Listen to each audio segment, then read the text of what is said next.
Park স্ট্রিটের বহুতলে বিধ্বংসী আগুন মঙ্গলবার সকাল 10:30 নাগাদ 24 নম্বর পার্ক স্ট্রিটের একটি বহুতলে আগুন লাগে।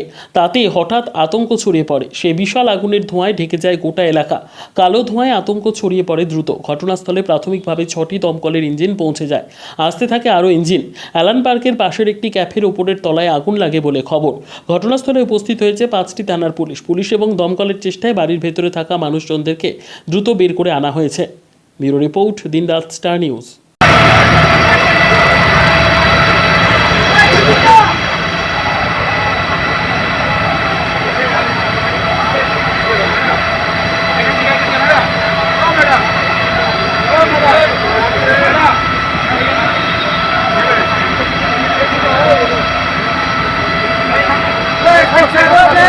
আপনারাই